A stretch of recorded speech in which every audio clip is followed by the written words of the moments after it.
the 1896 revolution. Surrounding the portrait is the inscription, Republica ng Pilipinas, and the year 1985. Bonifacio symbolizes rebellion, people power, and national pride, fitting during the final years of the Marcos regime when Filipinos were once again demanding freedom. The reverse of the coin displays the coat of arms of the Central Bank of the Philippines, Bangko Sentral ng Pilipinas, along with the text Bangko Sentral ng Pilipinas and two-piso. The inclusion of the central bank seal emphasizes financial authority and state stability. By 1985, the Philippines was enduring the tail end of the 20-year rule of Ferdinand Marcos, a time marked by martial law, massive debt, crony capitalism, and public unrest. The economy was in decline, inflation was high, and foreign investors were pulling out. Amid this crisis, the Bangko Sentral ng Pilipinas issued this two-piso coin to maintain larger denominations in circulation.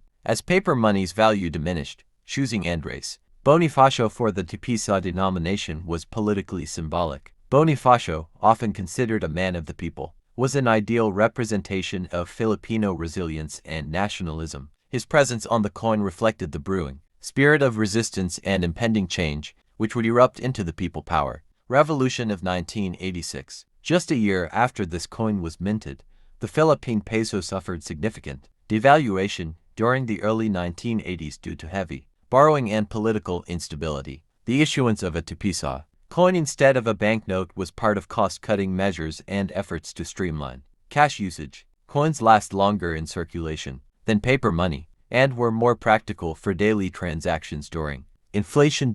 While not particularly rare in its time, the 1985 two-piso coin has grown in collectible value due to its historical relevance. Coins in uncirculated or brilliant uncirculated condition, especially with clear details of Bonifacio's face and the reverse seal, can attract the attention of both numismatists and historians. Special error variants such as off-centered strikes, double dies, or misalignments can significantly raise its value, with some fetching thousands of pesos, or even hundreds of US dollars in collector markets. The 1985 two-piso coin was one of the last coins to be officially issued under the presidency of Ferdinand Marcos, who ruled the Philippines from 1965 to 1986. This coin reflects the final financial and ideological messaging of his government before its fall during the People Power Revolution. By 1985, the Philippines was suffering from high inflation, political uncertainty, and declining foreign confidence.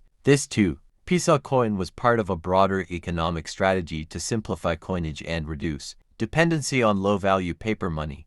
Choosing Andres Bonifacio, a revolutionary who fought colonial tyranny, for the obverse was a deliberate political message. His revolutionary past resonated with a public increasingly frustrated by authoritarian rule and human rights abuses under Marcos. The coin was minted by the Bangko Sentral ng Pilipinas (BSP), using durable copper-nickel material. Its reeded edge, weight, and wide diameter were designed to reflect the value of two-pesos at the time. However, due to inflation, the actual purchasing power of the coin declined shortly after its release. In 1985, two-piso had moderate buying power cash flow. It showed that the government was trying to manage the economy's decline without making deeper reforms. Every element of the coin, from Bonifacio's portrait to the inscription Republica ng Pilipinas, was designed to promote nationalism and pride. It was as much a propaganda tool as it was a medium of exchange. Many Filipinos saw the coin's imagery and timing as ironic. Just 1 year later,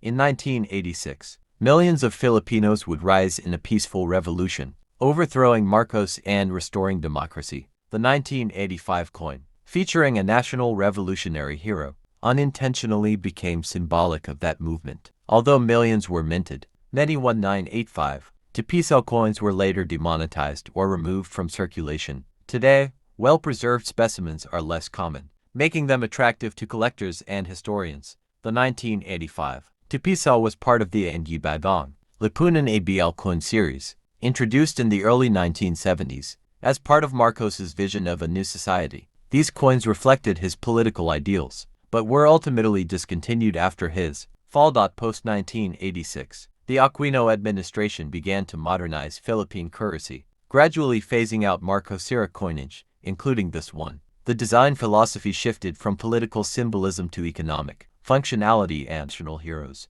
The series was launched as a response to criticisms about earlier coin designs that lacked Filipino cultural identity. It was also an attempt to instill patriotism in a time of political unease.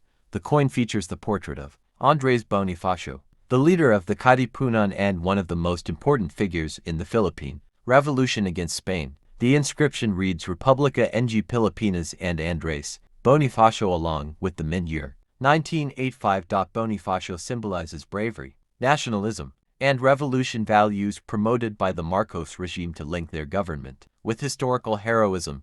Displays the image of the Philippine eagle Pithecophagou Jeffrey, known locally as the Haribon or Herring Ibon King of birds.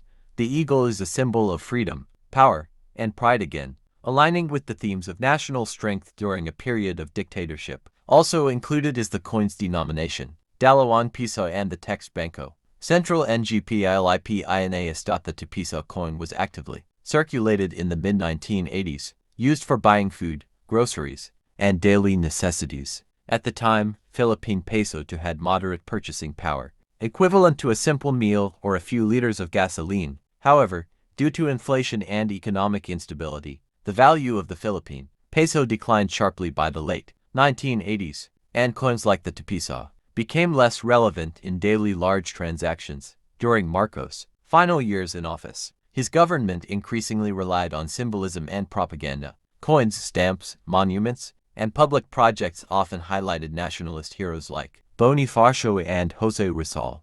By putting Bonifacio on a coin, the regime linked itself to revolutionary ideals. Even though public unrest against Marcos was growing. In reality, the economic situation was deteriorating, and 1985 marked one of the last years before the People Power Revolution of 1986, which would overthrow Marcos. In the 1990s, the Banco Central ng Pilipinas (BSP) modernized the currency system. The Flora and Fauna series, including the 1985 two-piso, was gradually demonetized. Today, this coin is no longer legal tender but has significant collector value, especially in uncirculated or mint condition. Rare coins, for example, double strike, off-center wrong planchet, may fetch higher prices, especially from international collectors. This coin is more than currency, it's a time capsule of the Philippines. 1985 was a turning point in Philippine history. The country was struggling under the weight of massive foreign debt, a weakening peso, and widespread poverty. Inflation was rising, and unemployment rates were high. By this time, the Marcos regime had borrowed billions of dollars from international lenders like the IMF and World Bank. The public debt stood at around $26 billion, and servicing this debt drained the country's finances. The peso had devalued significantly from Philippine peso 3.90 to nearly Philippine peso 20 per US dollar in just over a decade. Amid this financial chaos, the Banco Central ng Pilipinas (BSP) still tried to keep coinage stable by releasing more durable coins like the two-piso. But for many Filipinos, such coins were merely symbols of an economy that was no longer working for them. In 1985, public dissent against the Marcos dictatorship had reached a boiling point. The assassination of Senator Benigno Ninoy Aquino Jr. in 1983 had shaken the nation. Massive protests erupted in the streets. International media and human rights groups condemned the regime's brutality, censorship, and corrupt. The eagle on the coin served two purposes: to inspire national pride by highlighting a unique species found only in the Philippines, environmental degradation under Marcos logging policies, which had allowed massive deforestation for political allies and cronies. So while the eagle represented majesty and strength, it also quietly told the story of a vanishing ecosystem, overlooked during an era of corruption and neglect. The 1985 two-piso coin was large and heavy, 14.6 grams, 31 millimeters, in diameter, reflecting its intended importance and value in everyday trade. But ironically, while the coin was big, its real-world purchasing power was shrinking. The Filipino people were experiencing economic hardship. By 1985, the Philippines had endured 2 decades under Ferdinand Marcos, who declared martial law in 1972 and ruled with an iron fist. The economy, once considered one of the strongest in Southeast Asia, had collapsed under the weight of cronyism, nepotism, and widespread corruption. The Marcos government borrowed heavily from foreign banks, enriching a small elite while poverty grew. Many government projects were over-budgeted and underutilized, with billions of pesos lost to ghost infrastructure and kickbacks. The currency system, including the coins, was managed by the Central Bank of the Philippines, but under tight control and political influence from Malacagang Palace. In this climate, the 1985 two-piso coin was more than just money. It was part of a state-controlled narrative. Coins were designed not just to circulate, but to reflect and reinforce state ideals. The image of Bonifacio, the revolutionary who died fighting for freedom, was meant to project strength and legitimacy. The eagle on the reverse symbolized a proud, independent nation when in fact, the Philippines was deeply dependent on foreign loans and politically unstable. Thus, the coin represents the contradiction between state messaging and lived reality. By the mid-1980s, trust in institutions had crumbled. Citizens questioned everything from police to public services, to the very currency in their hands. Coins, once symbols of order and stability, were now handled with suspicion. People noticed inconsistencies in designs and even suspected coins were intentionally made heavier or larger to impress, while their actual value declined.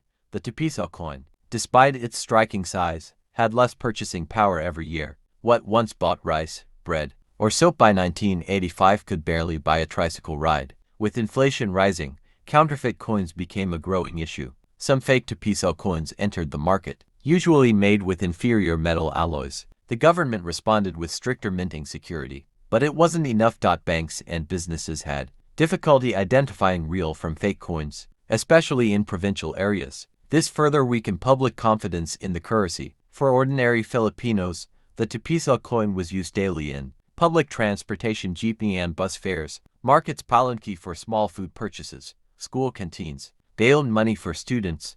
People would stack these coins in old jars or soda bottles. Some tied them in handkerchiefs or hid them under beds during times of uncertainty, especially during rumors of bank closures or military coups. It became part of daily survival, simple yet essential. The choice of Andres Bonifacio was deeply intentional. In contrast to Jose Rizal, who was viewed as a thinker and reformer, Bonifacio was a revolutionary, a man of action. Marcos wanted to be seen in that light as a modern Bonifacio fighting foreign influence, but in truth, Bonifacio's life represented the people's struggle, while Marcos symbolized authoritarian control. 1985. While the two-piso coin displayed national pride and revolutionary spirit, the average Filipino was experiencing daily hardship. Farmers were suffering due to low prices for palay, unmilled rice, coconut, and sugar main export crops. Urban poor in Metro Manila, Cebu, and Davao were facing rising food costs and stagnant wages. Many families had overseas relatives who had to work abroad as OFWs to send remittances. Since local work was scarce, the two-piso coin passed through the calloused hands of workers. Jeepney drivers, vendors, and assembly was limited, but the two-piso coin moved freely from markets to buses to homes. Ironically, it carried the image of a revolutionary. Even as the state tried to suppress revolution, some activists saw this as deeply symbolic. Even Bonifacio is circulating more freely than our newspapers. The 19852 Piso coin was in circulation during the exact months that led to the 1986 Ideas a People Power Revolution. It exchanged hands as Filipinos lit candles, held prayer vigils, and made history.